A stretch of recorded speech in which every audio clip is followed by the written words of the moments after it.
And Petu Washde, Matakiapi. Thank you for joining us. I'm Benita Moore, Native Deadly Network. And this is a segment that we're starting up again, and it's called With Benita. And today we have my girl here, and I'll introduce her as Pamela Bond, but that's not her real name. Her real name is, go ahead. Chelalakem. Chelalakem Sista. My name is Fighting Woman. Why do they call you Fighting Woman? That's an ancestral name my father put on me. I love it. And she lives up to her name quite a bit. But there's so many sides to Pamela that I really hope that today we'll be able to show you just what makes her so strong and what makes her such a fighter, because she is. And Pamela, I don't know where to start. You are many, many different nations. I'm Coast Salish first.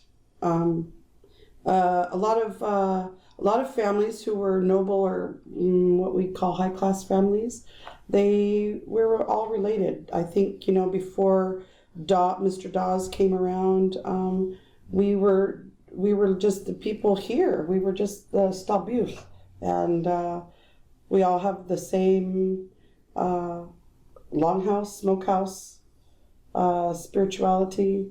We come from the same Salish language. There's some dialect changes north and south, but that's like Dakota, Nakota, Lakota, and I think. But we are canoe people. We're salmon nations here, and then my mother's grandma was Ho-Chunk, and my father's grandma was Ho-Chunk. Oh wow! Yeah, that's cool. Yeah. That's cool because that's quite a bit of ways from the Coast Salish. That's awesome. That's awesome. One of the things I've always been curious about you, always, and so I gotta ask, is how come you never watched us while we were live and you waited until it was over? Because I didn't want you to see my name pop up that I was looking at you. Oh. I wanted to see if I liked you, because I'm a pretty loyal human being, and I don't give my love or my loyalty to just anybody, and so I was spying on you to see if I liked you before I went to stand with you. That I kind of thought it was that, because that's exactly what I do too. Yeah. And when you told me that, it was like, I knew why. But I just wanted to know inside I knew why it related, but I wanted to hear it from you. Because that's so much like me. I do the same things all the time.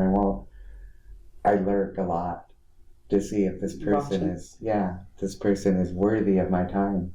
Yeah. And I know it's egotistical. It sounds really egotistical, but the reason, and I wonder if this is why you do it, is because when you love wholeheartedly. Yeah, I don't like having mushy, broken pieces.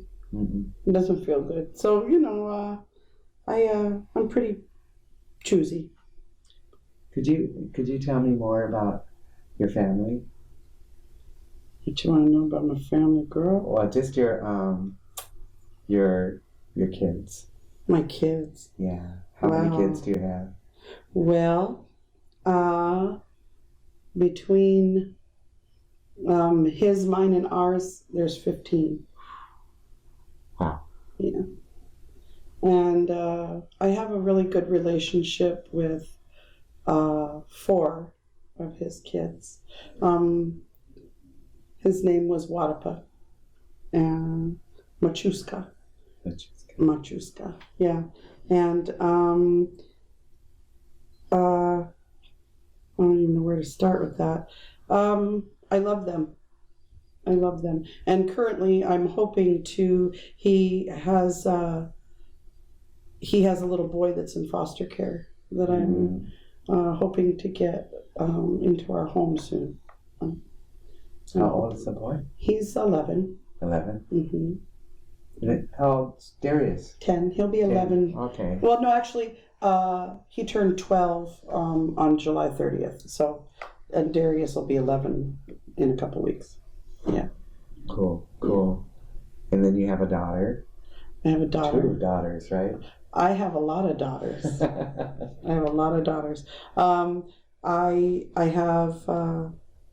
have 5 daughters that belong to me, and then I have Natalia, who's my youngest daughter, and she belongs to us.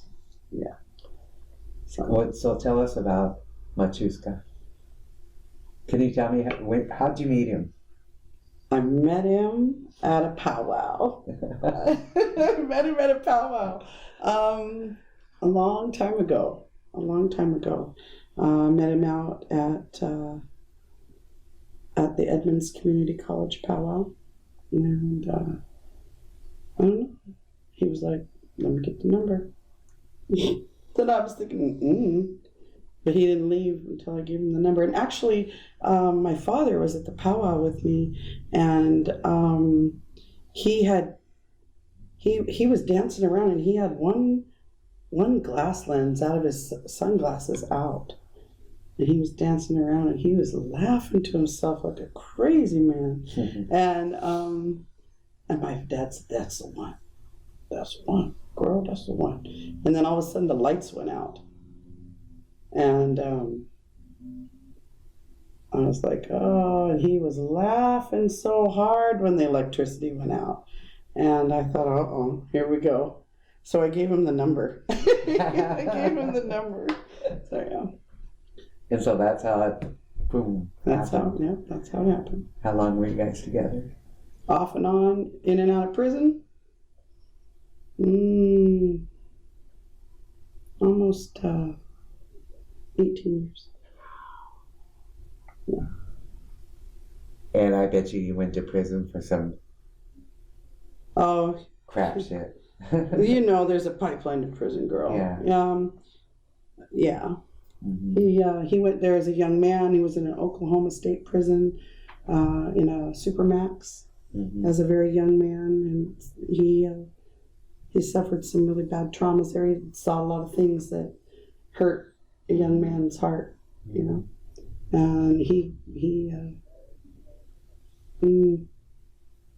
and then he came out to stay with his aunties.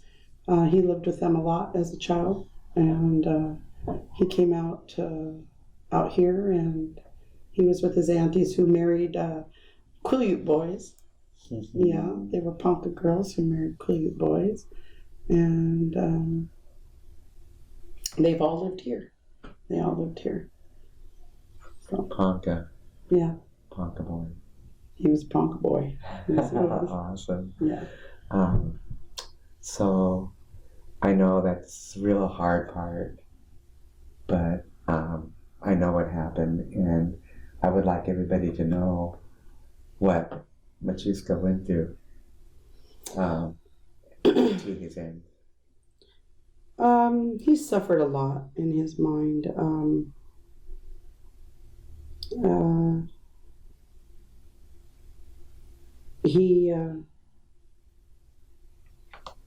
don't even know how much I feel comfortable, but he in the end he had lost it. He thought he was going to go to prison, and he thought he was going to go for life, and he at one point was talking about taking us all out, and at another point was talking about taking just himself, and he started drinking alcohol, and he wasn't who he was. He wasn't the man I knew when he left. And the police ended up pinging his telephone, finding him, and they killed him. He died December 17th, 2016. He died on the ground by himself. It was 22 degrees outside. Oh my God.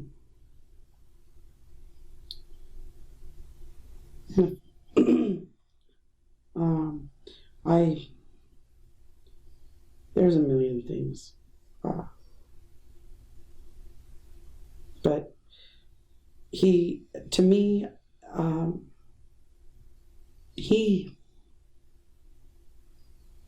don't know why 15 officers couldn't take one Indian down. I mean, there's rubber bullets, there's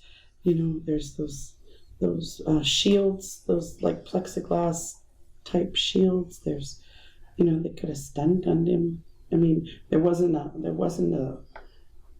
fucking pig out there that had the nuts enough to circle up and take him down. He was unarmed. Right now, one of the other moms and I are working on clearing his name for some things, and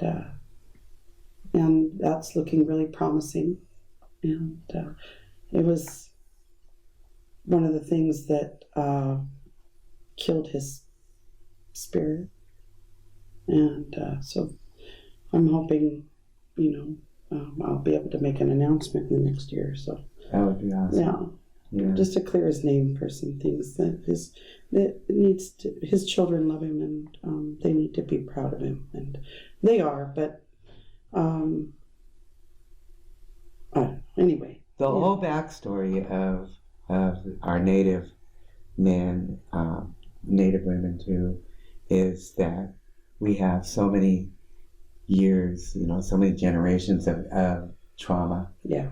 And when you look at, you can take any native man or woman that's struggling right now, and see, and you can have like empathy and sympathy for them. And they're saying that, well, I've heard so many people say, quit playing the victim. But when you think about it, we are the victims. But we're also resilient. We're very resilient, but some people aren't to the point of getting that healed yet. They're healing. They're walking through a healing. Don't you agree? I would hope so. Yeah. I would hope so. I think, I think I have a different perspective than most people.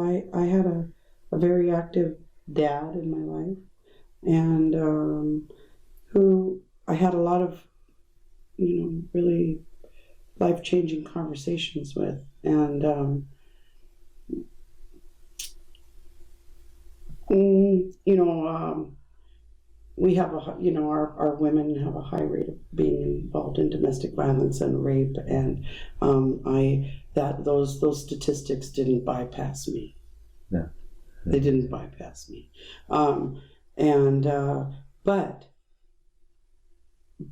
but there's another day, every day you wake up, child of the changer. You wake up, your eyes are open, and you took a breath, and it's a new day, and you can be changed, and you can be healed. You have the power to heal yourself. It's inside of each of us, and I don't have time to wallow and pity myself. I don't have time for that shit, and I just don't. I can't. I've got children watching me, and I need them to succeed, and I need them to fight to live in this world, and I need them to see that all kinds of wonderful things, good and bad, happen in our lives, and we don't need to medicate ourselves, man. Yeah. I don't know. I have a lot of opinions about things that people are probably going, but that makes you. That's just who I am. It's just who I am, and it's just how I view myself. Because I'm a child of the changer. You are. You are, and you're very complex. As the more I get to know you, and the more that, I've told you before, I adore you. And that's not ever going to stop. And that's how sisterhood is developed. And but you're complex. You're like, I'm like Shrek. Yeah. And got some onion peels. Yeah. No, you know, I'm not without like moments of, oh, that really triggered something for me. You know, I'm not without those things. I'm not saying I don't have them, but I am saying that I'm beyond them. If that makes sense. It does make sense. Yeah. It does, yeah. It's a choice to be beyond them, you know, and it's just amazing that you've gone through what you've gone through and that you've embraced even more, you know, that other people would probably shy away from because they've been through so much, you know, so much anxiety. I'd be anxious over a lot of the things and I am, but you take it on. I watch you. You just say, bring it. I can handle this. I can do this. It's life. We have to taste every piece of it. I mean, because you have a disability too.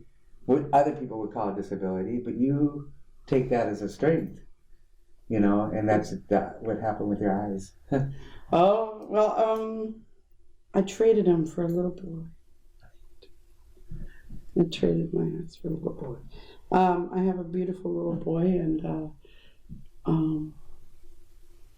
I have I have autoimmune. I have lupus, and some other, you know, like I have psoriatic arthritis, and just, you know, the basic crap, the basic From the crap food we eat, right? From all the crappy food that we, and so, you know, lupus ate my optic nerves. I got my optic nerves were being attacked by my immune system, and they called it Opticneuritis. And I had a black space in my right eye, and for like one afternoon it just showed up there, and I, what's that? And I couldn't like make it go away, and I was rubbing it, and I just like I was having my eye open in the mirror, and I'm looking in there looking for something, and I had the kids staring into my eyeball, and I'm like rinsing my eye out with eye wash and trying to figure out, I'm going to the store trying to figure out what's in my eye. And then by nighttime I was trying to hide the fact that I was freaking out. And I went in the bathroom, and I freaked out in the shower and cried because it wouldn't go away. And I thought, okay, well, I'm going to go to the doctor in the morning.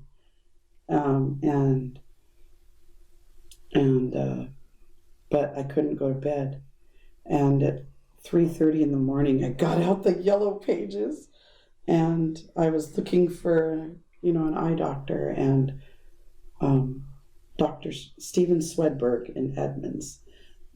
I put my finger on his name, and I called that number at 4 o'clock in the morning, and that man called me back. And like within 15 minutes of that's awesome. Yeah, and he told me, you get down here. So I went down to his office, and he checked me into Stevens Hospital. Well, it's not Stevens anymore. It's still Stevens. Some of them really still. Anyway, it's Swedish Hospital now, at Swedish Edmonds. And I was put on Solumetrol for 3 days. And he's trying to save my eye. And then he got me an optic neurologist. He got me a neurologist, all at UW. And then he told me people with optic neuritis, within a year, if you get optic neuritis in the other eye, you'll get it within the year, or, you know, within the first year or two. But if you pass through the year mark, you will not have optic neuritis in the other eye. And I was like, okay.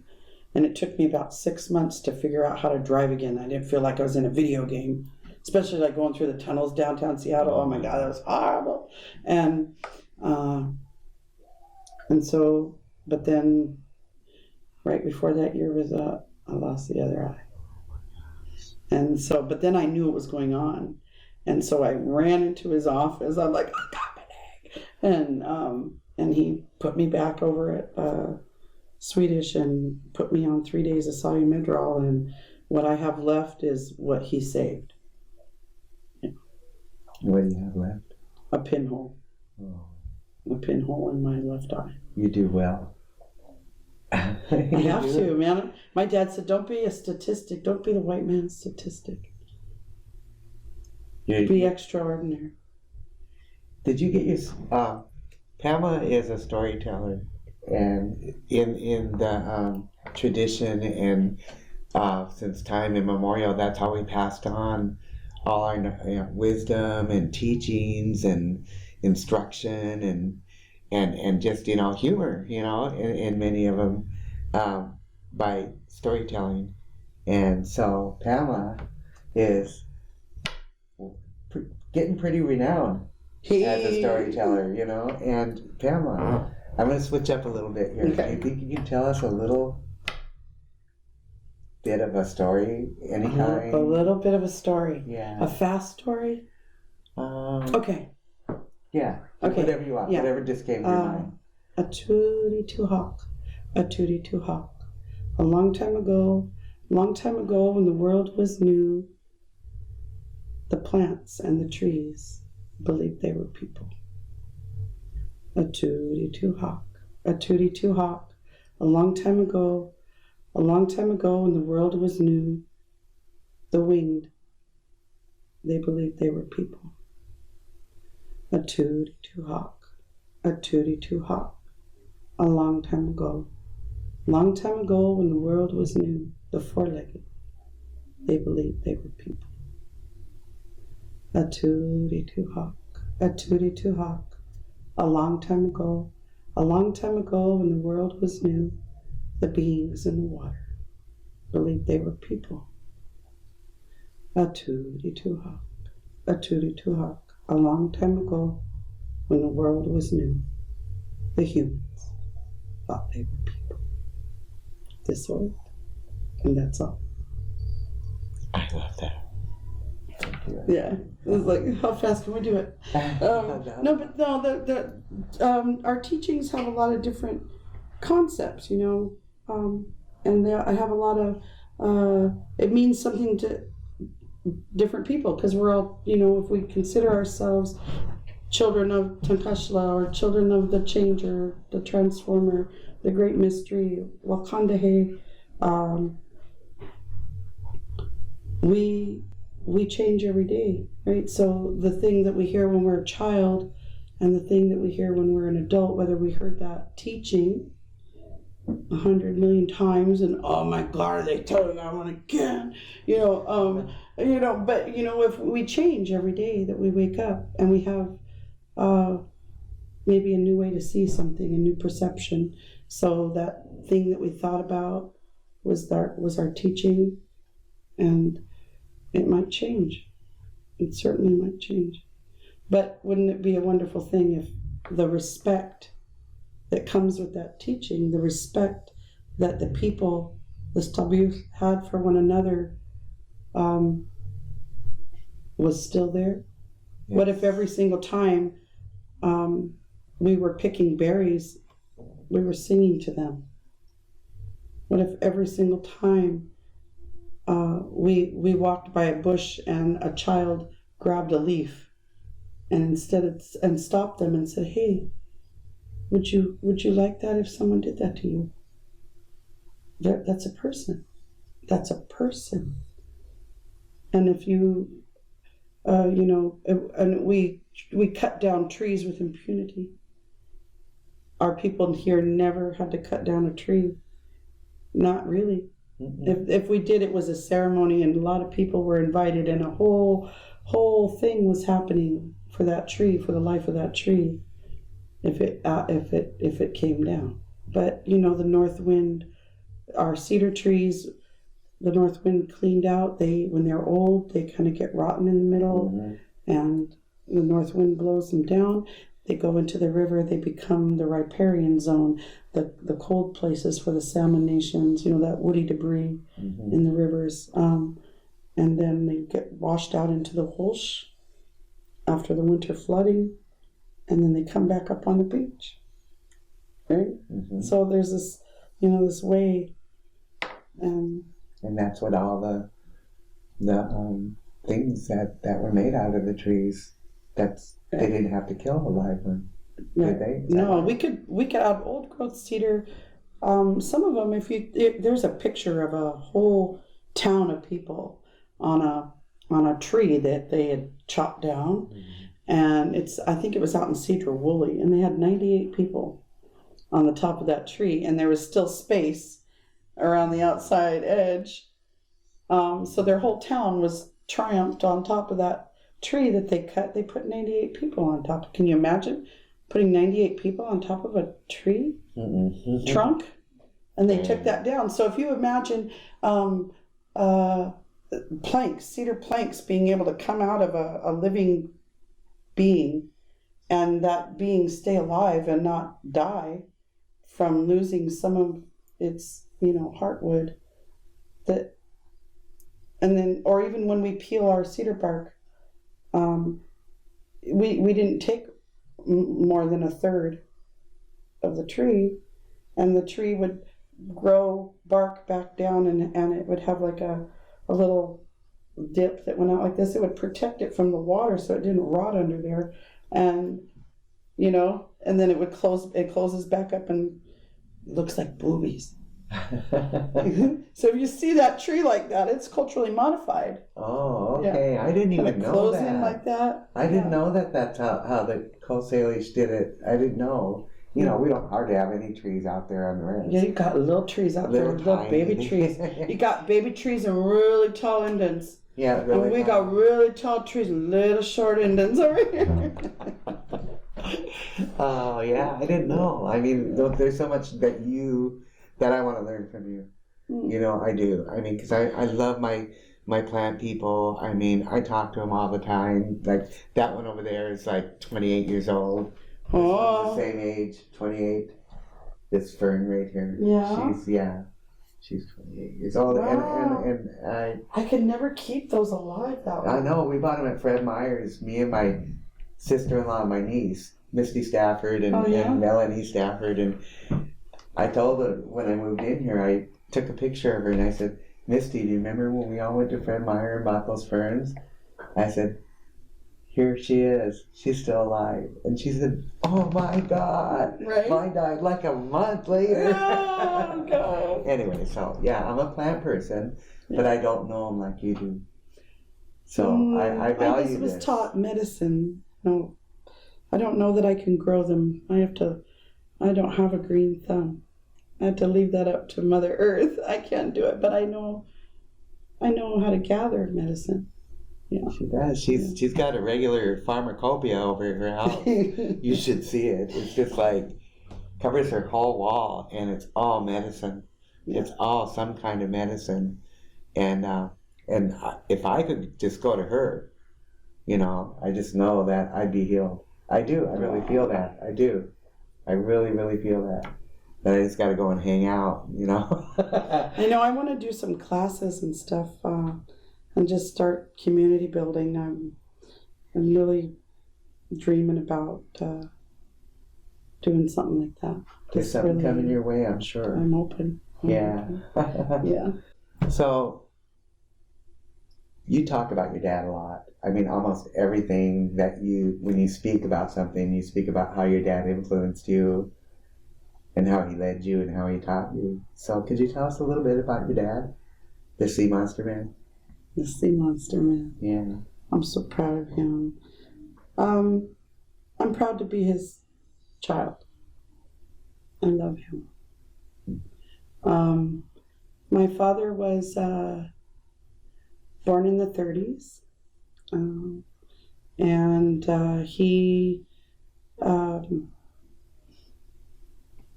he got taken away. His parents were working for the war machine. His father was a soldier. His mother was a RN. She was a native RN. And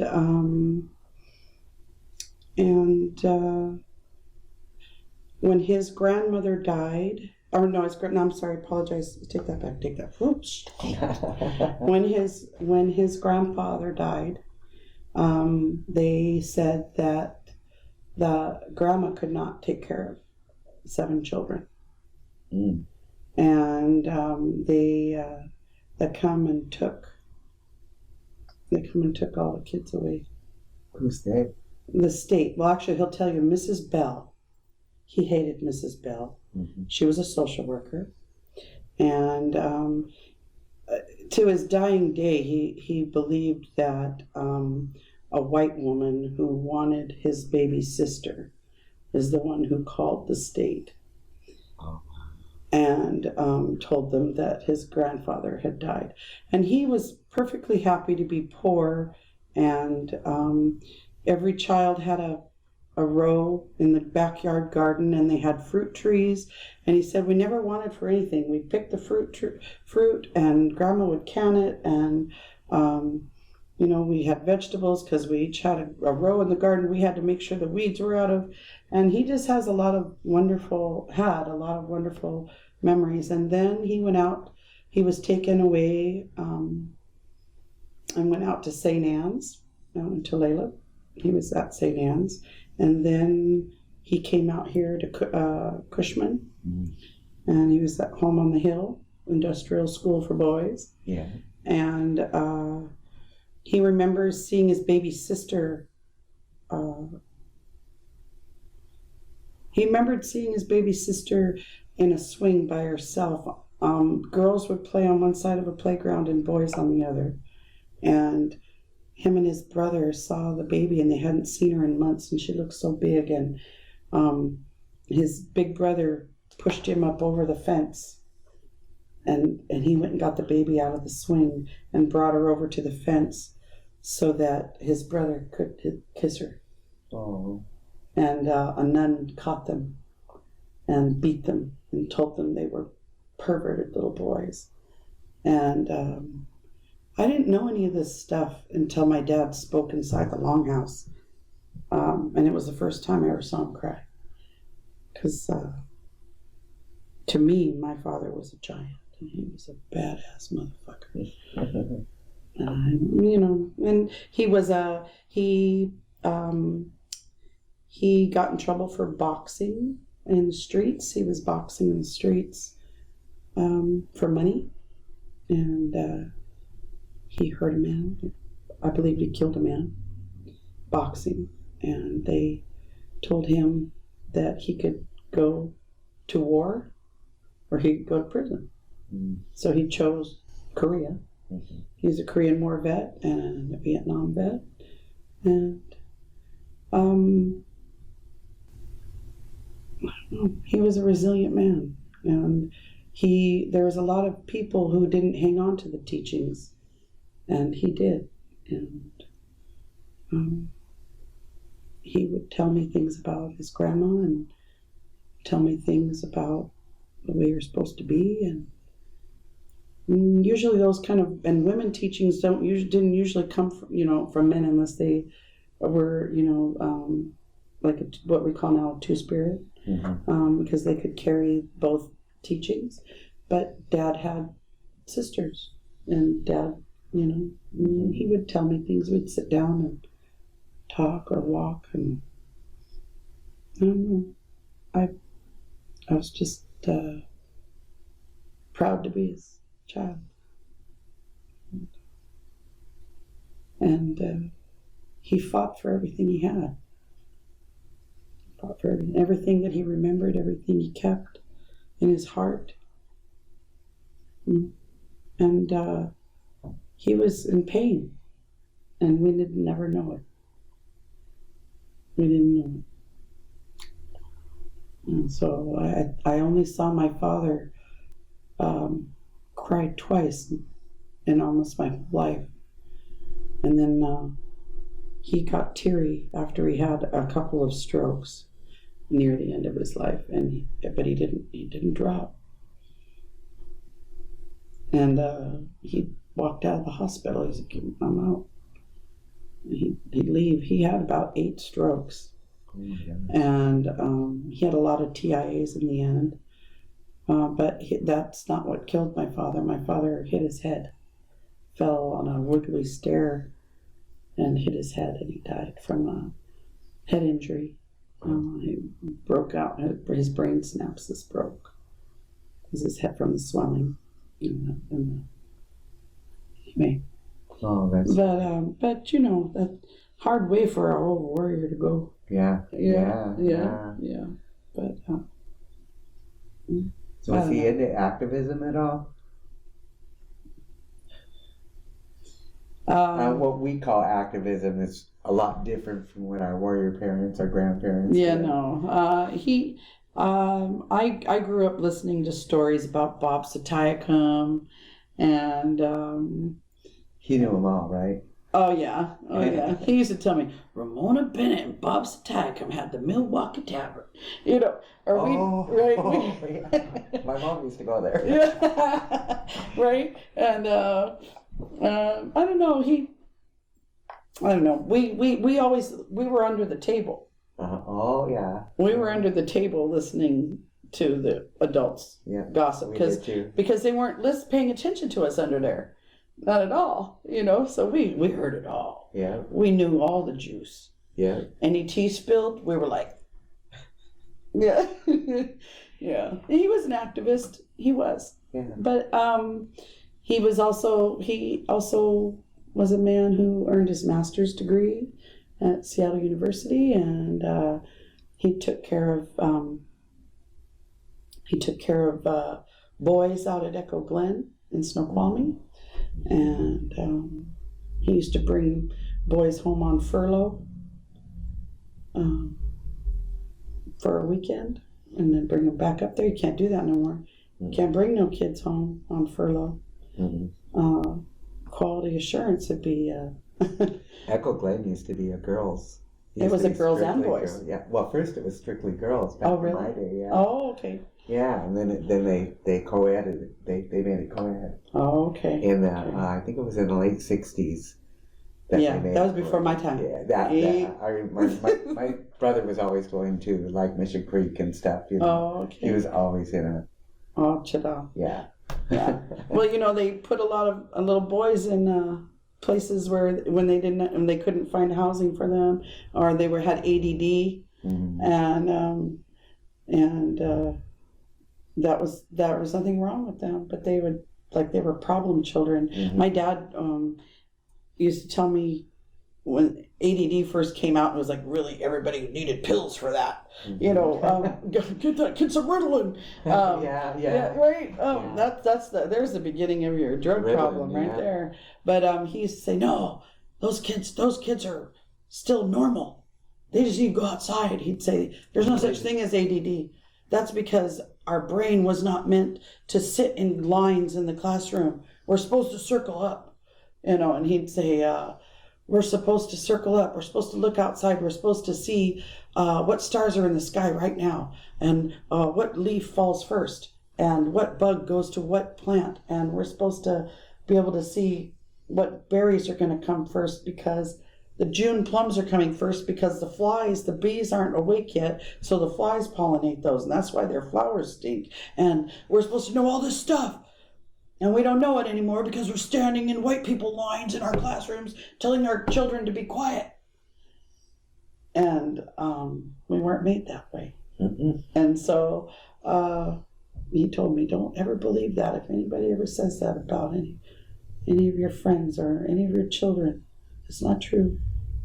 Not true. Take them outside. Yeah. Put them outside. It's a classroom, he'd tell me. Yes, it is. Wow. Yeah. Wish I would have been able to meet him. Yeah. He was a SOB, but he was pretty wonderful. Just like his daughter. So, activism.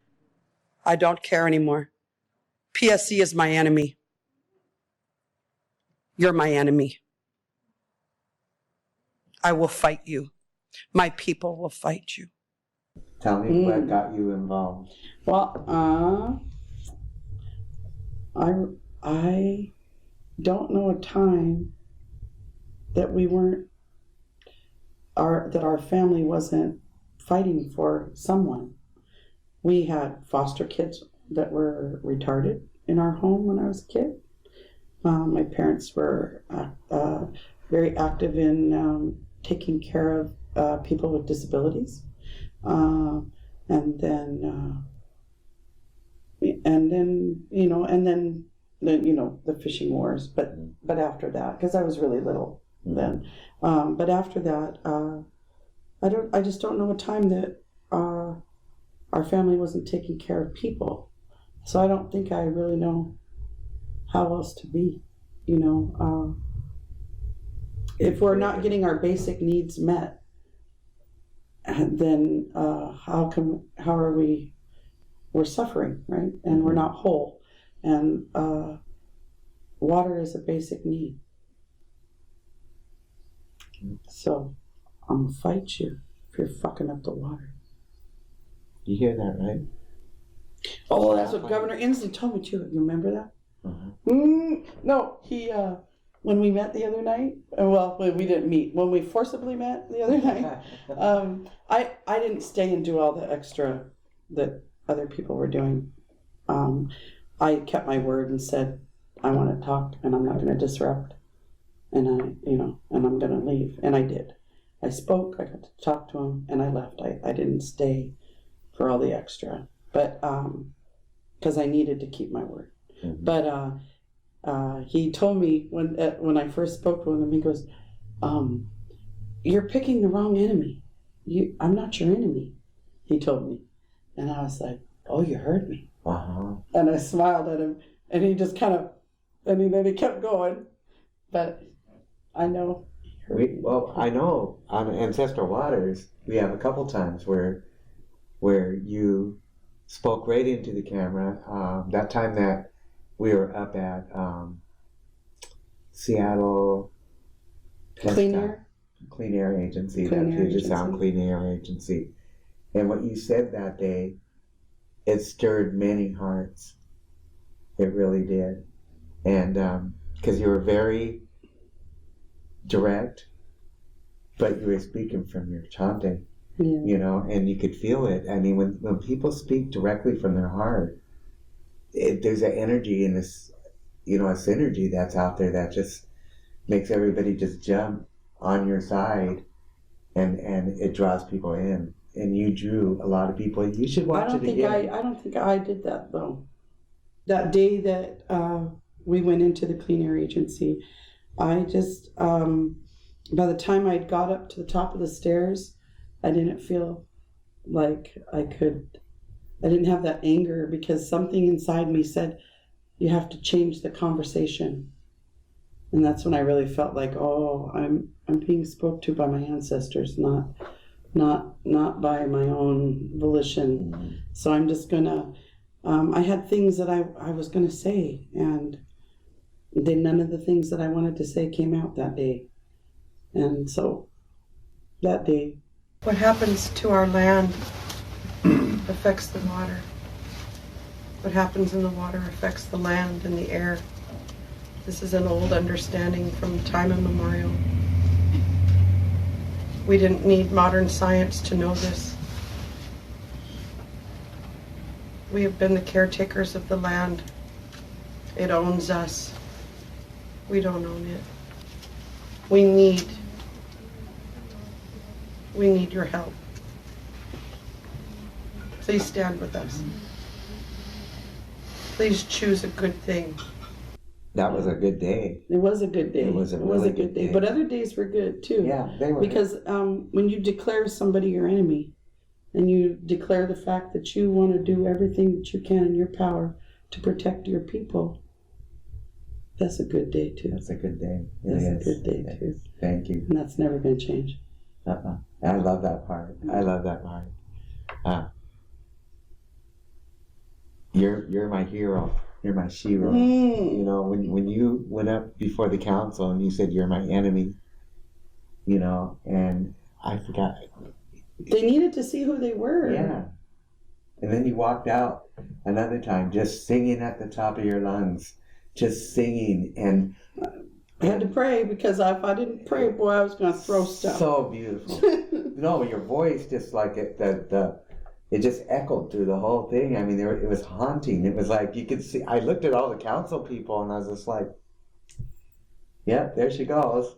What do you guys think about that? You know, what are you gonna do?" They couldn't stop me. Yeah, they couldn't stop you. Nope. They have to hear that forever now. They got it on record. That day was like the other day, 2 years ago. The other day. Yeah. It's beautiful, and you stay beautiful.